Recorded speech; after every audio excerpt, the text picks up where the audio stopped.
Hi guys, welcome back to the channel. In this week's episode we're going to be continuing work on the black TR7. Jobs to do are connect up the fuel lines and also replace the suspension on the driver's side rear. So let's get into it. So I'm going to take this back off again,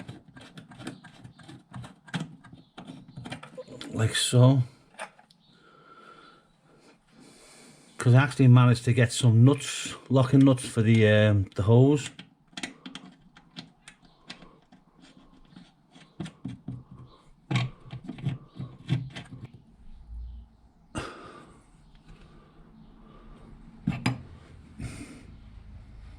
Let's get this on.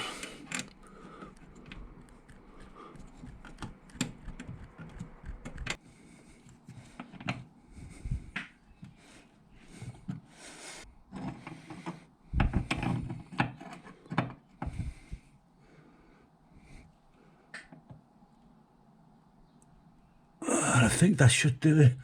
I don't want to do it. I don't want to do it too tight. Yeah. Okay, that's done. So let's connect up the fuel pipes now. Get that out of the way.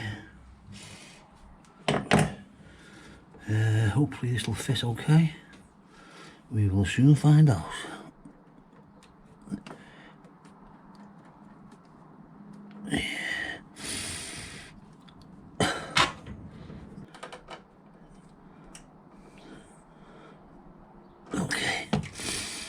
Okay.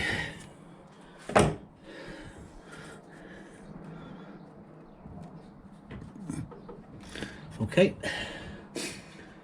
Just need to try that now.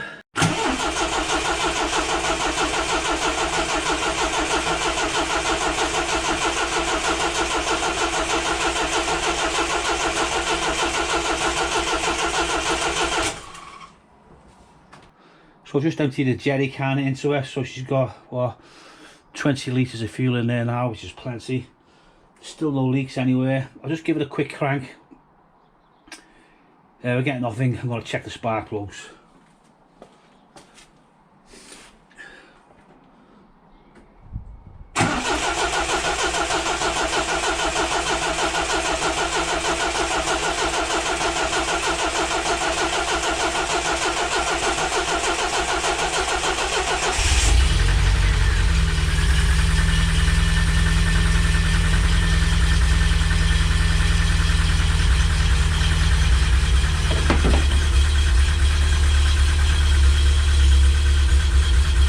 Works every time now, friendly with removing its spark plugs and she kicks into life.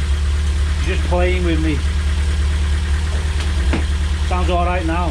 It just took a while for the fuel to come through. That's the choke off now.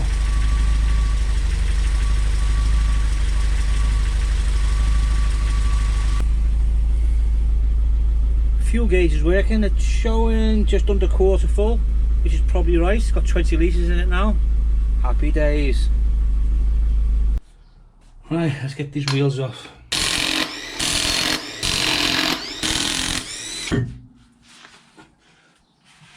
Get some GT85 on this rusty old bolt here. Give that a good soak. Let that soak in for a bit. So I've just took the bolt off the underside of this shocky now, which has dropped the axle down a bit, which will probably allow me to pull the spring out now. So let's have a go at that. Let's have a look, see. Yeah, out comes the old spring.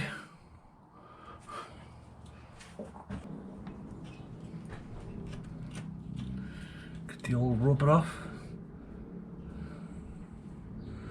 That looks in pretty good condition, that. It is a bit worn, but it's obviously been replaced at some time. I don't know whether you can see or not, but the bottom part of the coil spring has got no rubber on at all, so it's obviously just disintegrated over the years.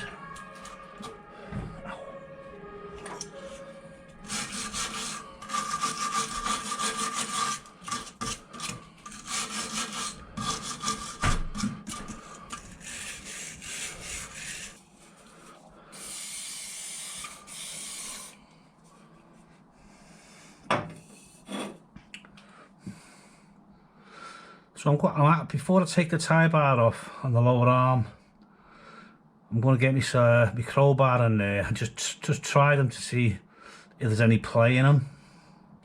And if there isn't any play, I may very well leave them and just replace the coil spring and the shock. I mean, I replaced the ones on the other side, but to be fair, there was nothing wrong with them really. These are just as good as new, these. Both of them, they're absolutely solid. I'm going to continue now, remove this old shock absorber, and then we'll put the new stuff on. Well, this top mount on the shocky on the driver's side is absolutely ridiculous. Trying to get to the nut to fasten it down is damn near impossible. You've got the rubber hose coming from the filler cap here, but as you know, inside this rubber hose there's a metal pipe which goes, so you can't move it. Now when I was putting the new tank on, this was an absolute pain to get on. I mean, honestly, it took me hours, so I ain't going to take it off again. Now as you can see, the bolt is just hidden in there. You can just see it. I'm going to put the rubber on. Put the rubber on. Oh, let's have a look. The rubber's on. And the cap's on. A 17mm nylock nut, which hopefully will get a few turns on.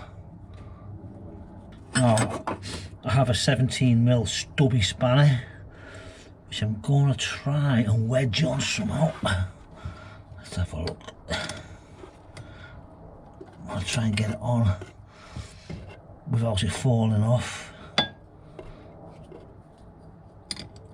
I'm going to try and turn this top tube here. I'm not going to turn the bottom one, that just turns inside this. You need to turn this top one here. And hopefully the spanner won't come off the top. Nice and easy.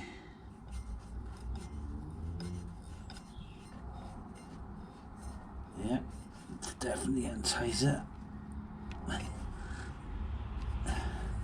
So the next step now is to put the coil spring on first before we put the shock absorber on. Just put some rust converter on this. That can be curing now while I put the coil spring back on. So we'll put the rubbers on, put the bottom one on, and the top one, and the top one.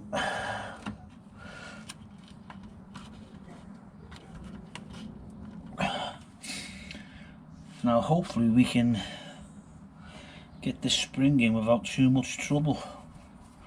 We'll soon find out. Put the bottom in first. I think we may have to slightly compress the spring.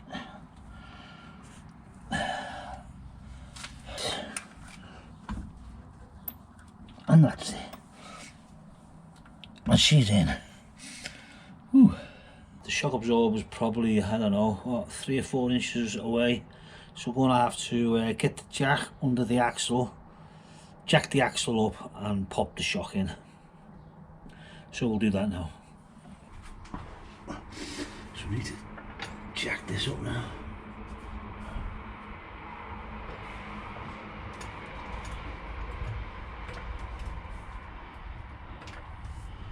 Neat.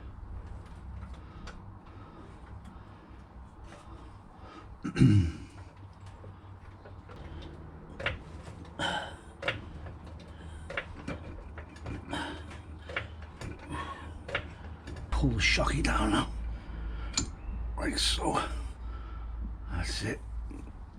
That's it, she's in. Put the little rubber on and the cap.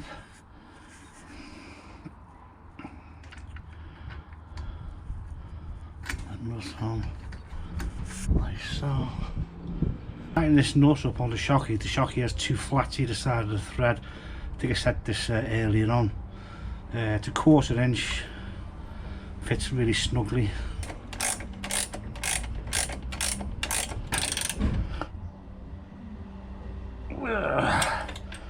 Okay.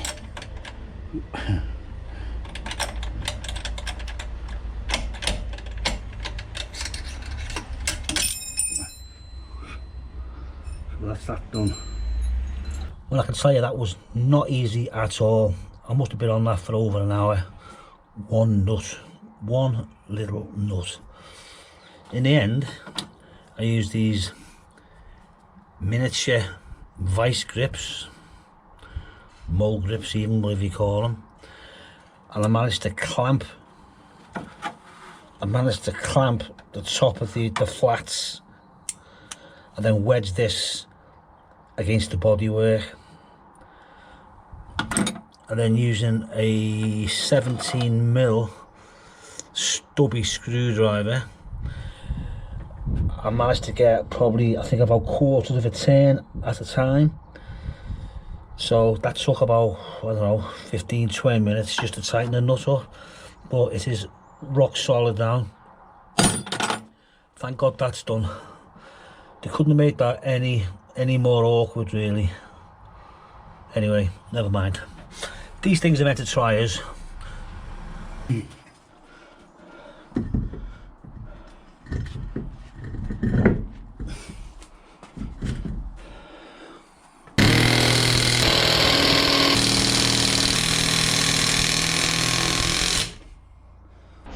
Oh well, that's the back of this car, all complete now. I'll just show you a quick look underneath before I drop it down off the ramp. So she's looking quite good now on the back end. New coil spring, shock absorbers, all the brakes have been renewed, as you know. Brake lines, handbrake cable, everything's been done, including the new tank and fuel lines as well. So that's it now, basically, for the back end. Soon we'll make a start on the front. Needs a little bit of work doing on the front suspension, but she's running really well at the moment as well, so I'm quite happy about that. Oh well, that's it for this week, folks. Thanks very much indeed for tuning in and watching. It's much appreciated. If you've liked what you're seeing, please give us a thumbs up. If you haven't subscribed, please consider it. It is absolutely free and it really does help the channel. So until next time, bye for now.